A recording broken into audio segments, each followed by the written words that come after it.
Ya Rasulullah, di depan ada malaikat Israel mau masuk. Kata Rasulullah, boleh masuk, silakan.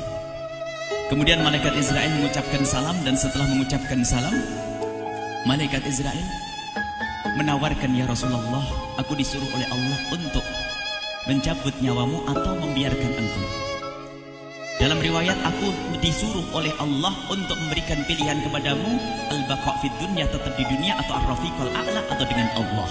Nabi Muhammad menjawab, ar-rafiqul a'la, dengan Allah. Kemudian setelah itu Nabi Muhammad berdoa agar umatnya selamat. Setelah ada jaminan umatnya selamat, malaikat Israel, sudahlah, cabut nyawaku kalau memang sudah waktuku. Mulailah Nabi Muhammad dicabut nyawa beliau oleh malaikat Israel. Dan di saat Nabi Muhammad mulai dicabut nyawa beliau oleh malaikat Israel, Nabi Muhammad mengatakan, mahadha, apa ini wahai Israel? Malaikat Israel kemudian menjawab, ya Rasulullah, itu adalah sakaratul maut, itu adalah sakitnya di dalam kematian. Kemudian Nabi Muhammad mengangkat tangannya sambil berucap, la ilaha illallah, inna lil mauti la sakarat, tidak ada Tuhan selain Allah, sungguh di dalam kematian ada sakitnya, sakit kematian, yaitu sakaratul maut. Kemudian Nabi Muhammad memohon, ya Allah, Allahumma khafif alayya sakaratul maut, ya Allah, ringankan sakaratul mautku ini, ya Allah. Dijawab oleh malaikat Israel, ya Rasulullah, itu sudah aku ringankan 70 kali. Nabi Muhammad menoleh, apa malaikat Israel? Sudah kau ringankan 70 kali keringanan? Iya ya Rasulullah, sungguh aku tidak pernah mencabut seorang hamba lebih lembut dari cara mencabut nyawamu. Ini sudah aku ringankan 70 kali. Setelah itu justru Nabi Muhammad menangis, Israel, 70 kali rasanya masih sakit. Iya ya Rasulullah, memang itu sakaratul maut. Lalu bagaimana engkau mencabut umatku, wahai Israel? Allah, yang diingat siapa? Umat. Kalau engkau mencabutku dengan ringan seperti ini masih sakit, bagaimana engkau mencabut umatku, ya Israel? Dijawab oleh malaikat Israel, umatmu manusia biasa, ya aku cabut. Ya Rasulullah, begitu saja. Ya sudah, begitu. Nabi Muhammad menangis.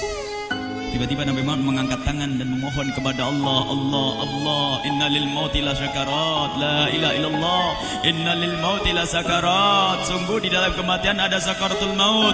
Allahumma khaffif ala ummati sakarat maut, ya Allah, ringankan dari umatku sakaratul maut, wa thaqqil alayya, dan bebankan kepadaku. Sampai tidak sadar doanya Nabi Muhammad seperti itu, thaqqil alayya, itu doa cinta. Seorang ibu yang pernah punya anak, tuh lihat kalau doa Rasulullah ini masih dilakukan. Bagaimana Rasulullah bisa doa begitu? Itu bahasa cinta yang tidak bisa diterjemahkan dengan oleh akal. Seorang ibu kadang-kadang, ibu yang di belakang, ibu mau dikasih sakit oleh Allah? Mau, Bu? Ibu jauh sekali. Ibu mau dikasih sakit? Jawabnya tidak mau. Tapi suatu ketika seorang ibu melihat anaknya sakit, ngomong, sudahlah nak, jangan kamu yang sakit, biar ibu yang sakit. Ada atau tidak? Kenapa ngomong begitu? Itu bahasa cinta itu. Tidak rela kalau anak ini sakit, biar aku saja yang sakit. Itu yang dirasakan Rasulullah. Sakaratul maut begitu sakitnya, membayangkan betapa sakitnya umat Nabi Muhammad di saat dicabut nyawa beliau. Maka Rasulullah mengatakan, ya Allah, ringankan sakaratul maut dari umatku, bebankan kepadaku saja, ya Allah. Wala sawfa yu'tika fatarda. Permintaan Nabi Muhammad tidak ditolak oleh Allah, dikabul dan dikabul, wahai Muhammad. Sallu ala Nabi Muhammad. Dan benar, sakaratul maut kita ditahan oleh Rasulullah, ditanggung oleh Rasulullah, sehingga digambarkan oleh Imam Bukhari di saat Nabi Muhammad dicabut nyawa beliau, Siti Aisyah yang ada di situ. Rasulullah berada di pangkuan Siti Aisyah, yang saat itu Siti Aisyah melihat keringat dingin keluar dari kening Rasulullah. Siti Aisyah tidak pernah melihat keringat keluar seperti itu. Bahkan di saat dipegang kepala Rasulullah, panasnya melebihi dari panasnya orang biasa. Setiap kali ada kain dicelupkan di air, ditempelkan di kening Rasulullah langsung mengering. Saat itu Nabi Muhammad mengucapkan kalimat la ilaha illallah innal lil mauti lasakarat. Kemudian Nabi Muhammad berpesan dengan banyak pesan, dan di antara pesan Rasulullah adalah akri minni ala ummati salam, akri minni salam ala ummati wa ala man ittaba'ani wa ala man tabi'ani min ila yaumil qiyamati. Aku titip salam kepada umatku dan orang yang mengikutiku sampai hari kiamat. Sadari salam Rasulullah. Sebelum meninggal masih ingat titip salam. Salam kepada siapa? Bukan salam kepada siapa-siapa, tapi salam kepada kita.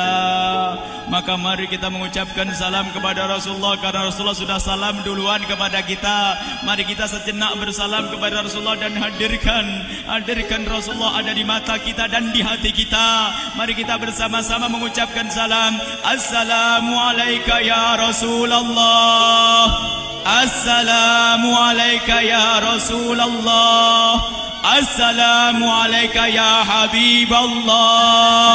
Assalamualaikum ya Nabi Allah. Rasulullah mengucapkan salam untuk kita. Dan di saat itu Rasulullah keringat dingin keluar, maka oleh Siti Aisyah diusap. Oleh Siti Aisyah diusap, bayangkan saat itu Nabi Muhammad di pangkuan Siti Aisyah dan diusap oleh Siti Aisyah. Siti Aisyah berkata, keringat Rasulullah mengucur deras hingga aku usap, dan aku usap dengan tangannya Rasulullah. Diusap dengan tangannya Rasulullah. Siti Aisyah memegang tangan Rasulullah sendiri yang digunakan untuk mengusap keringat Rasulullah. Sahabat bertanya, Aisyah, kenapa harus dengan tangan Rasulullah tidak dengan tanganmu? Lihat jawab Siti Aisyah, karena tangan Rasulullah lebih lembut dari tanganku. Sallu ala Nabi Muhammad. Masih sempat nyanjung itu sahabat Nabi. Dalam keadaan begitu masih menyadari kelembutan tangan Rasulullah, jasad Rasulullah, kemuliaan Rasulullah sallallahu alaihi wasallam. Dan aku lebih menginginkan bahwasanya yang menyentuh jidat Nabi Muhammad adalah tangan yang paling mulia di dunia dan di akhirat. Siti Aisyah enggak berani menyentuhkan. Pengennya yang disentuhkan di kening Rasulullah adalah tangannya Rasulullah sallallahu alaihi wasallam. Kemudian setelah itu Nabi Muhammad merasakan sakit yang sangat untuk kita.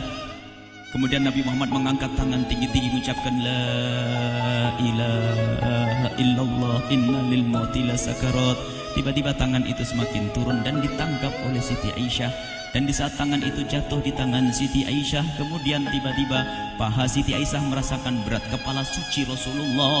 Dan saat itu Siti Aisyah sadar bahwasanya Rasulullah sudah kembali kepada Allah Subhanahu wa taala. Sallu ala Nabi Muhammad.